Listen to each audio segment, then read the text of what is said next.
The phone was on speaker when my world tilted sideways.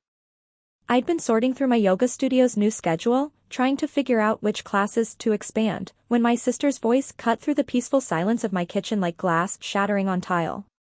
Listen, Mira, I need you to understand something. The Thanksgiving photos need to look cohesive. And honestly, with Emma's wheelchair and Dev's situation, it just won't photograph well for the holiday card. I froze, my pen hovering over the calendar. Behind me at the kitchen table, my 8-year-old daughter Emma was doing homework, her wheelchair pulled up close to the table. My 6-year-old son Dev, who had Down syndrome, was carefully coloring inside the lines of a turkey picture, his tongue stuck out in concentration. They hadn't heard. They were safe in their bubble of homework and crayons. But I had heard every word. Wait. My voice came out strangled. You're uninviting them from Thanksgiving? Don't make it sound so harsh. Vanessa's tone shifted to that practiced sympathy she'd perfected over the years. I'm just being realistic. Greg's firm partners will be there, the ones considering him for senior partner. We need to present a certain image. A successful, put-together family. You understand. I understood, all right. I understood that my sister had just ranked my children by their photogenic value and found them lacking. They're your niece and nephew, I said slowly. And I love them, Vanessa said quickly. Too quickly. But let's be honest, Mira. This is a professional opportunity for Greg. These people expect a certain standard. Emma's wheelchair takes up so much space, and Dev, bless his heart, he can be unpredictable. Last Christmas he knocked over the appetizer table. He was 5. And someone had put it right at his eye level. See? This is why it's better they don't come. Less stress for everyone, including them. They won't even know what they're missing. Something inside me cracked. Not broke, cracked, like ice before it gives way completely. No, I said. What? No. We're not coming. If my children aren't welcome, neither am I. The silence stretched for 3 heartbeats. Mira, don't be dramatic. I'm not being dramatic. I'm being clear. My voice was steady now, stronger than I'd heard it in years. You just told me my kids don't fit your aesthetic. So we're out. All of us. You're overreacting. This is exactly why I tried to handle this delicately. I ended the call. My hand shook as I set the phone face down on the counter. The kitchen suddenly felt too quiet except for the gentle scratch of Dev's crayon on paper. Mommy? Emma's voice was small. Was that Aunt Vanessa? I turned around, forcing a smile. Yes, sweetie. Is she mad? No, honey. Everything's fine. But nothing was fine. Nothing about this was fine.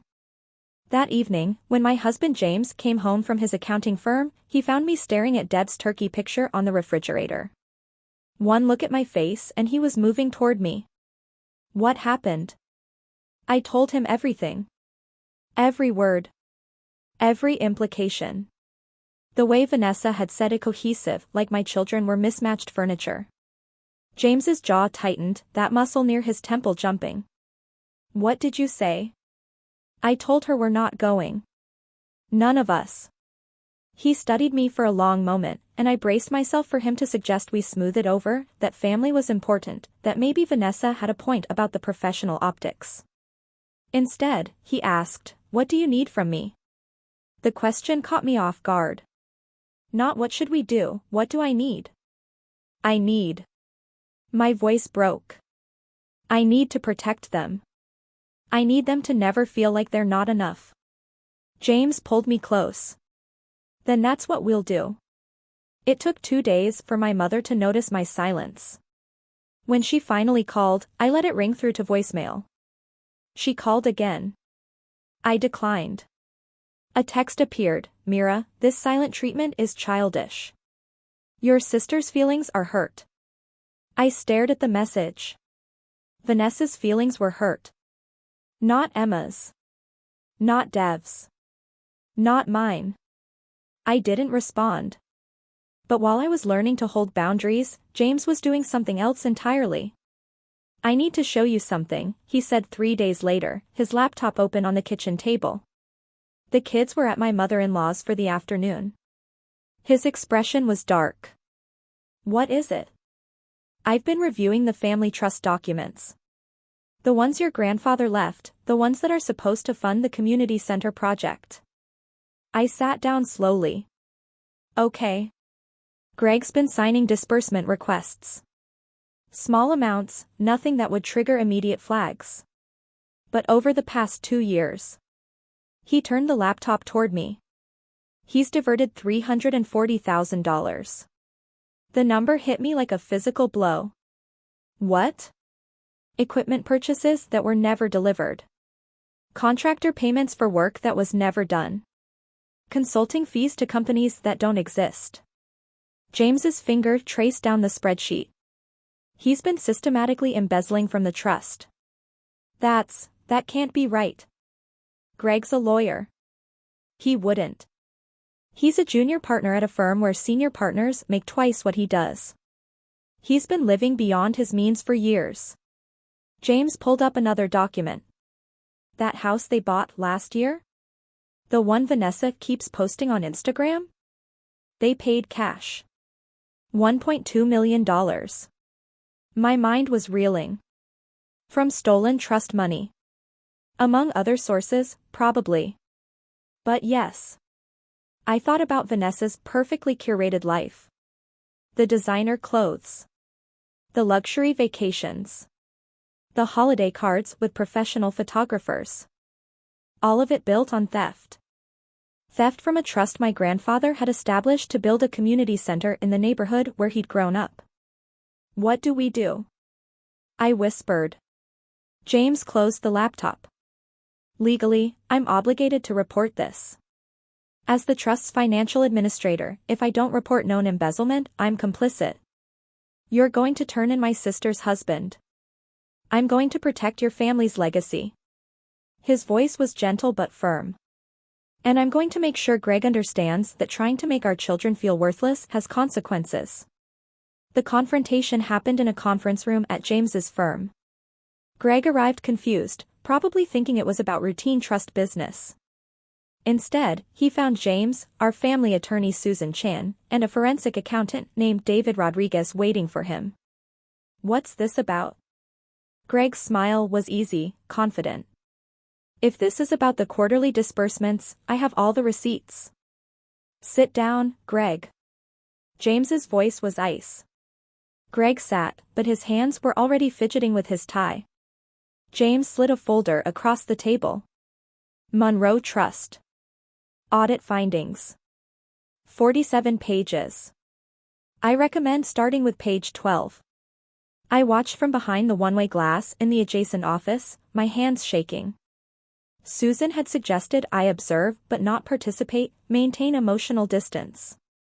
Greg's face went pale as he opened the folder. $340,000, James said quietly. Diverted from a charitable trust over 24 months.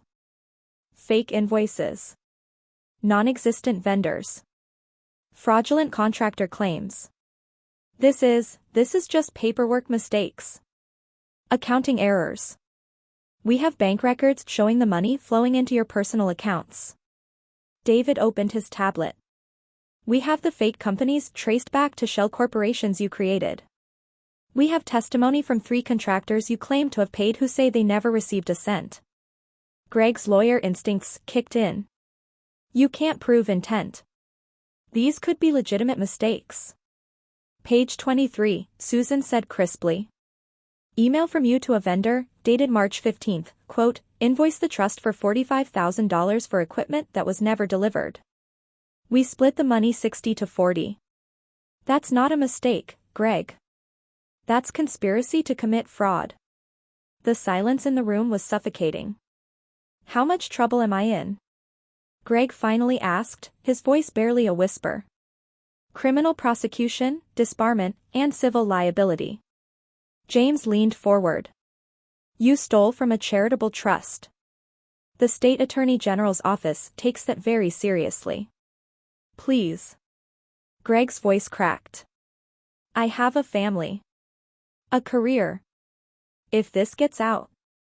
You should have thought about that before you decided Emma's wheelchair made for bad photos. Greg's head snapped up. What? This audit started after your wife told mine that our children weren't good enough for your Thanksgiving dinner. James's voice was deadly calm. I thought, if Greg's making decisions about my kids based on image and social climbing, what other corners is he cutting? You destroyed my career over a dinner invitation? No. You destroyed your career by committing fraud. I just decided to stop ignoring it. The meeting ended with Greg being given two options: immediate resignation as trust administrator, full restitution of $340,000 plus interest, and a formal confession to the State Bar Association, or criminal prosecution and guaranteed prison time. He chose the former. Barely. That evening, I sat in my kitchen while Emma and Dev played in the living room, their laughter floating through the house like music. My phone rang. Vanessa. I answered on speaker. What did you do? Her voice was shaking with rage. I'm making dinner. What's up? Don't play innocent. Greg just told me everything. The trust investigation. The audit. He's losing everything because of you. Because of me? My voice was steady. I didn't steal $340,000 from a charitable trust. That was all Greg. You turned James against us. Greg made some accounting mistakes. He committed fraud, Vanessa. For 2 years. He stole money meant to build a community center so he could buy you a bigger house. He was trying to provide for his family. By stealing from mine? I stood, walking to the window. He took money my grandfather left to help people. And you both spend it on designer furniture and vacation homes. This is insane. You're destroying our family over hurt feelings. No. The word came out sharp. You destroyed it when you told me my children weren't photogenic enough for your holiday card. When you valued image over people. When you ranked children by their aesthetic value. It was just Thanksgiving dinner. And this is just consequences. I watched Emma wheel herself across the living room, laughing as Dev chased her with a toy dinosaur. Greg made his choices. You made yours. Now you get to live with them. Catherine, please. It's Mira. What? My name is Mira. Not Catherine. You can't even get that right. I felt something settle in my chest, something that felt like clarity. Goodbye, Vanessa. I hung up. And then, for the first time in my life, I blocked my sister's number. The silence that followed felt like freedom. 2 months later, December snow was falling outside my yoga studio when Vanessa appeared at the front desk. She looked different, older, tired, wearing a plain coat instead of designer labels. Can we talk? She asked quietly. I should have said no. Should have protected my peace. But something in her expression made me pause. Coffee shop next door. 15 minutes. We sat across from each other at a small table, both wrapped around cups of coffee that went cold as we talked. Greg's paying it back, she said. All of it. We had to sell the house. He's working 3 jobs. The Bar Association suspended his license for 5 years. I know. I wanted you to know. I'm sorry. Her voice broke. Not because we got caught. Because I was wrong. About Emma and Dev. About what matters. What changed? Madison got sick. Pneumonia. Spent a week in the hospital. Vanessa's hands shook around her coffee cup. And you know who came? Who sat with me while she was in the ICU? Not the firm partners. Not the important people I was so desperate to impress. Your mother-in-law. She brought food and stayed with me when Greg was working. I waited. She told me something. She said, the people you're trying to impress will abandon you the second you're not useful. Real family shows up when things are hard. Vanessa looked up, tears streaming down her face. I made Madison miss Thanksgiving with her cousins because I cared more about a photo than about people. And when we needed help, all those important connections disappeared. Emma asked about Madison last week, I said quietly. She wanted to know if her cousin was mad at her. Oh God. Vanessa's face crumpled. I made an 8-year-old think she wasn't good enough. Yes. You did. We sat in silence. Can I? Vanessa's voice was small. Can I try to fix this? Not for me. For Madison. She misses her cousins. I thought about Emma's question. About Dev asking if cousin Maddie still liked dinosaurs. About the year my kids had spent thinking they'd done something wrong. It's a start, I said finally. But Vanessa? I'm not who I was. I don't keep peace at the expense of my children's dignity. If you ever make them feel less than again, we're done. I understand. 3 weeks later, on Christmas Eve, Vanessa and Madison came to our house. No designer clothes. No professional photographer. Just a grocery store cake and wrapped presents. Emma wheeled herself over to Madison, shy but hopeful. Do you want to see my new books? Yeah. Madison's face lit up. And I brought my dinosaurs for Dev. Just like that, they were cousins again. Easy. Forgiving. James found me later, watching the kids play. How do you feel? Good, I said honestly. But different. Stronger. You drew a line. And you defended it. I leaned into him. Thank you for seeing their worth. For protecting them. Always, he promised. That night, after everyone had gone home and the kids were asleep, I sat in my studio looking at Emma's wheelchair ramp and Dev's communication board. My phone buzzed with photos Vanessa had sent us, genuine smiles, real moments, no performance. I'd lost the sister I thought I had. But I'd gained something more valuable, the knowledge that my love for my children was stronger than my need for family approval. And that was worth everything. Now I have questions for anyone reading this. Question 1. Was I wrong to let James pursue the fraud investigation against Greg? Some relatives say I should have handled it privately instead of involving attorneys. Question 2. Greg will be paying restitution and working to rebuild his career for years. Should I have shown more mercy, or were full consequences necessary? Question 3. Do you agree that protecting your children's dignity is more important than maintaining family peace, even when it means exposing fraud and destroying relationships? Please share your thoughts.